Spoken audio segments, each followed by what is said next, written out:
Nare-record na nga sa Imos, Cavite na irehistro ang e-bike. Nako, patay na. Marami nang magre-reklamo dito, guys. Umaga po sa inyong lahat. Meron po tayong announcement para po dun sa paggamit ng e-bike natin dito po sa lungsod ng Imos, Cavite. Imos, Cavite. City Ordinance po ito ng 02-59S2050. Ayun, so na ano nyo, no, may ordinance na, no, dito sa lungsod ng Imos, So, Cavite. bawal po ang e-bike sa pangunahing kalsada. Yan po ha, i-take note nyo po ha. Bawal po ang e-bike sa mga pangunahing kalsada na ibibigay ko po sa inyo. Ayan na.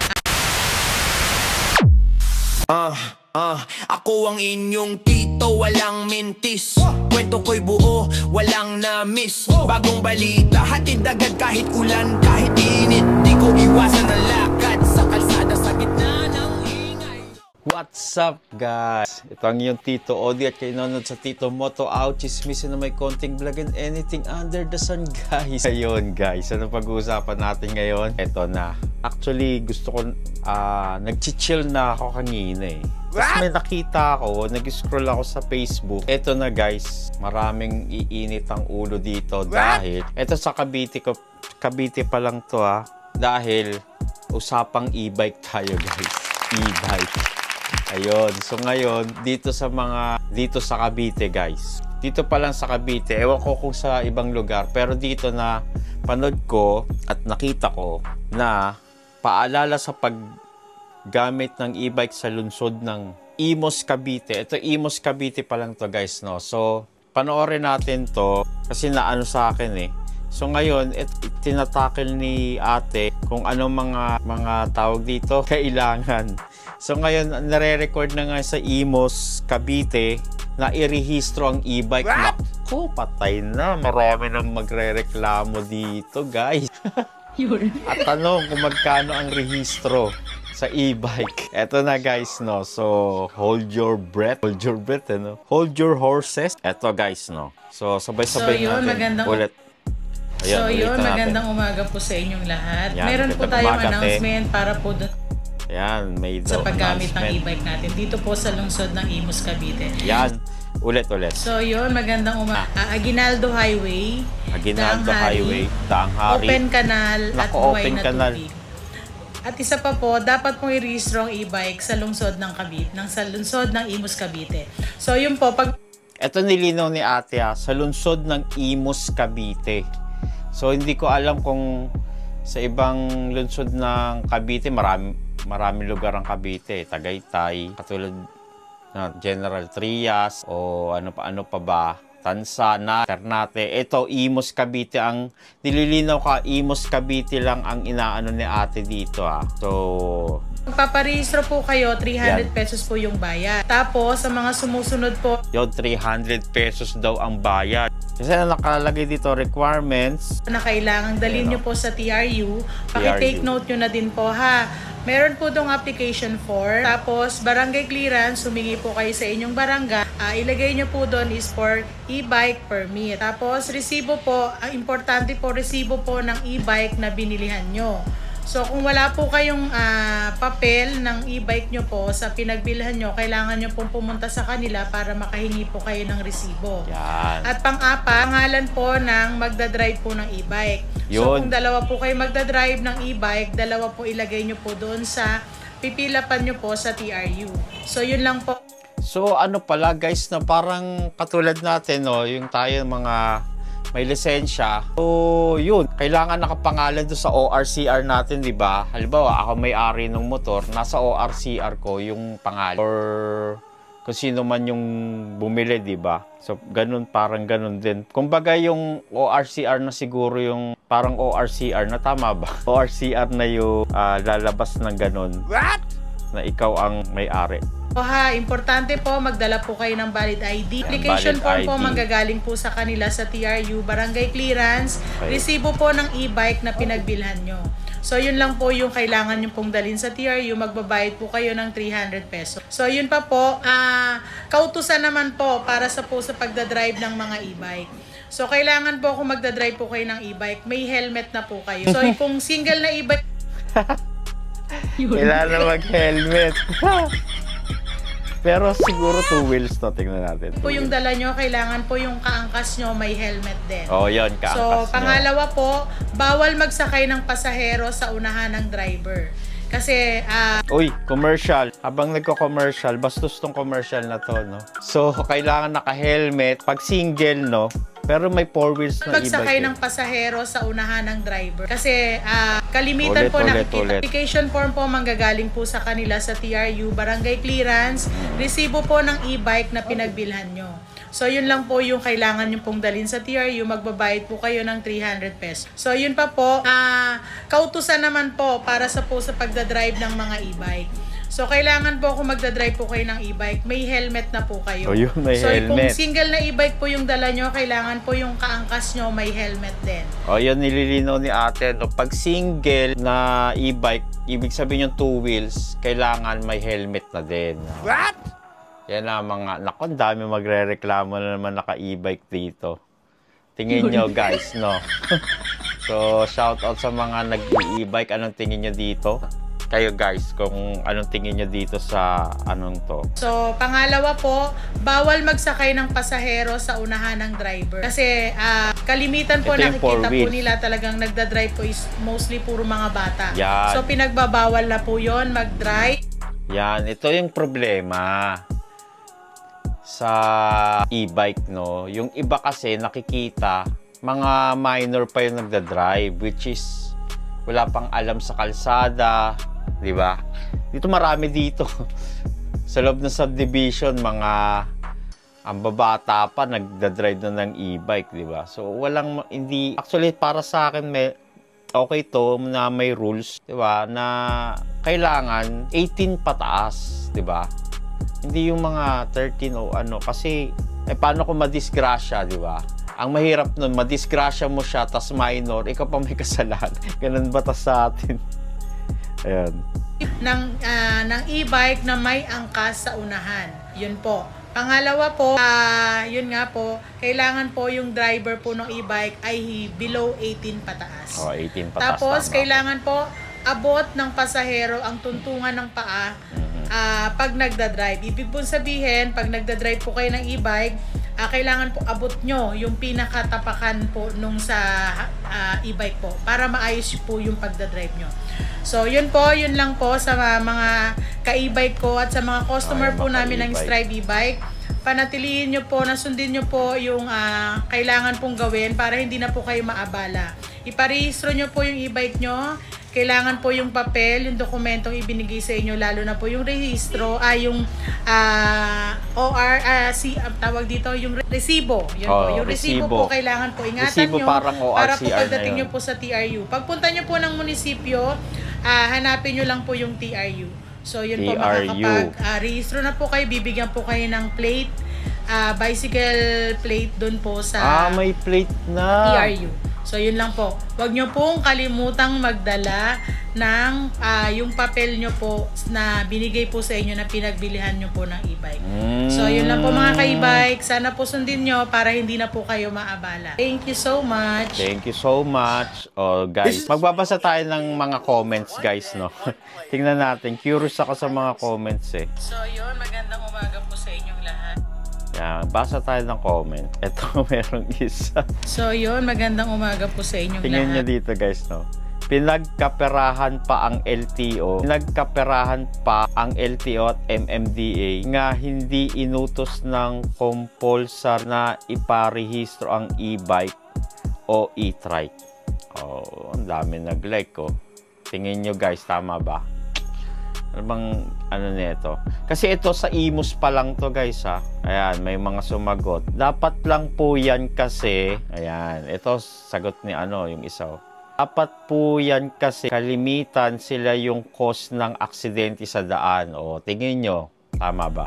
Ito pa, sinagot ng isa. City ordinance, tawag dun kahit LTO susunod sa batas na gusto ng concerned place, di ba? City ordinance, so batas to sa Imus. Pero kung hindi ka nasa Imus, wala, di ba? Ayan, itong isa, ninegosyo na naman talaga. Galit na galit yung isa. Matagal na yan, oh. Matagal na daw yung isa. Voluntary pwede pa at minor talaga di pwede. Ito naman yung isa. Dapat lang gawin yan para hindi magkalat sa kalsadang e-bike. Mga bata paminsan driver, which is tama. May point siya. Dapat ipatupad yan talaga. So, anong tingin nyo guys, no? Tingin ko sunod-sunod na to. Yan, oh, ang dami, oh. Opo, kahit di na po. Opo, need po. Ano to? Ito meron, teka lang So, paano, ang question niya, paano pag second hand tapos e-bike, so 2 wheels lang yung 3 wheels at 4 wheels di kasama, ha? Hindi ko mag-gets. Paano pag second hand tapos e-bike, parang kailan pa ba tong anong to? At meron po tayong Tingnan natin kung kailan pa to. Maan lang kasi to sa ano ko eh. Pero yung iba kasi 6 weeks na yung ano. Ito 4 weeks. So matagal na palang na-announce to. Ngayon ko lang na ano. Ito may nag-attempt. Kulang po requirements. Kakapunta lang namin munisipyo. Di po 300. 330 po ang sedula pa. Kung munisipyo kayo, 3 days makukuha ang plate number. Kung main TRU, tuklong need dalhin ang e-bike and makukuha agad ang plate number. Okay. Ayan o. Ito na pala may ano na pala dito. Panuntunan sa paggamit ng e-bike sa lungsod ng Imus. Imus, yun. So, ibig sabihin parang last month pa yata to, no? So, last month pa. So, Imus. Kaya pala, ayun guys, no? So, ayun lang. Ang daming mga, syempre, para saan pa yung ito may comment, para saan pa yung rehistro kung bawal na pala sa buhay na tubig? Merong nag-reply, may ibang part naman po na madadaanan kayo. Etong problema, madam, paano po pag loss resibo na po? Yun lang. Ito meron pa, pera-pera na lang, iniintindi, hindi kawang gawa. Ayun. Ang tingin nyo yun. Tama ba? Ito may nagagalit guys. Saan mo gustong gamitin yan? Sa ere, hindi sa kalsada, grabe. Naman kayo sa ginawa nyo sa tao. Alam nyo, hirap na buhay ng mga tao ngayon, binabaon nyo pa sa hirap ang mga taong Imus. Baka need nyo pa po license sa kanila, Heis. Ang buhay nga naman talaga, no, mga diskarte talaga, naghihirap na nga mga tao ngayon. Yung iba, wala nang makain, wala pang hanap buhay. Single pa rin sa mga walang kwentang sistema nyo. Ginawa nyong negosyo ang gobyerno. Sorry po pero nakakainis. Kakalungkot lang po talaga, maawa naman kayo sa mga tao. Miss lang talaga ang dating Imus, daming sistema. Dami daw sistema. Ito may nagano. Ito guys, anong tingin nyo dito sa isang comment? Kaya nga nag-e-bike kasi walang pambiling motor at license, haha-umay. No comment. Ito, nakita ng konseho na malaking pera din yun. Di ko lang alam kung saan ilalaan ang maiipon pondo mula sa rehistro ng e-bike.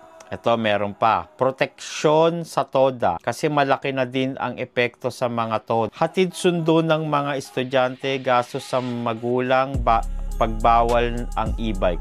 Mabuhay mga katoda, panalo na kayo. Uy, mukhang mamigalit siya sa TODA. Ito ba guys?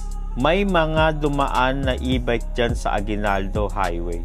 At buhay tubig. Mga pasaway, may mga pasaway. Ito, galit na galit, Potek, e-bike registration 300 pesos, corruption na naman. Pahirap talaga sa tao itong mga demon. Pwede naman sa barangay lang for records purposes, pinagkaperahan na naman. Gumagawa kayo ng ordinansa para pagkaperahan, hindi para papagaan ang buhay ng tao. Hindi para mapagaan ang buhay ng tao. Okay. So, anong tingin nyo guys? Tama ba ang ginawa ng lungsod ng Imus? Tama ba? na iparehistro yung mga e-bike nila, no? So, sa ibang parte ng Cavite, hindi pa nakarehistro, no? So, anong tingin nyo, guys? So, ako ayokong sa akin kasi, no, guys, no? Ang e-bike kasi considered na rin yan na means of, diba, transportation. So, ang para lang sa akin is sana yung magdadrive ng e-bike o anong pang sasakyan, dapat may alam sa kalsada. Yun lang naman yun eh. So, yung iba kasi katulad niya ng e-bike sobrang affordable, pero siguro iniiwasan din yung aksidente, no? 'Di ba? So dapat ang nagdadrive diyan, tama si ate, 18 pataas, 'di ba? Na may alam, hindi lang 18 pataas, pero dapat may alam sa kalsada, sa mga rules, 'di ba? Yung marunong tumingin sa side mirror, yan, napaka-importante yan. Ako marami kung nakakasabay na nag-e-bike na parang, di ba, liko muna bago lingon. So, tapos, syempre, mabagal sila. Syempre, di mo masisisi yung e-bike, talagang yun yung maximum speed nila, baka 60 or 40, di ko alam. Pero paningin ko kasi mabagal. O mabilis lang ako magpatakbo. Yun, na minsan kasi nauuna yung liko bago lingon. So, magugulat ka na lang, hindi pa marunong gumamit ng signal light. So, minsan kasi, alam nyo yung e-bike, minsan yung design, hindi mo makita yung signal light di ba? So, dapat siguro call din sa mga manufacturer ng e-bike. Medyo palakihin nyo naman yung signal light nyo, no? Yung kitang-kita, yung eye level, no? Basta yung pansin, di ba? Parang siguro lakihan nyo yung ilaw. Minsan kasi hindi mo makita no? Lalo na pag umaga, ay nako, hindi mo alam kung liliko So, yun. Para sa akin guys, no? Wala namang masama kung iparehistro yung e-bike. Kasi parang rin naman yan Parang walang pinagbago yan sa motor. Bumili ka ng motor, bumili ka ng kotse, pinaparehistro mo. Tsaka, sa akin, nakabili ka nga ng e-bike pero halagang 300, di ba? Tsaka ang rehistro, tingin ko, di ba? Ewan ko, hindi kasi nabanggit Pero ang rehistro kasi, di ba, once a year lang naman yan. Every 2 years, di ba? Yung rehistro. May yan May... So, kumbaga, parang tingin ko, okay din na nakarehistro yung e-bike in case na mawala, di ba? Mawala, nakarehistro sa'yo. Pag ninakaw, di ba? Tapos halimbawa, nanakaw yun yung purpose ng rehistro, di ba?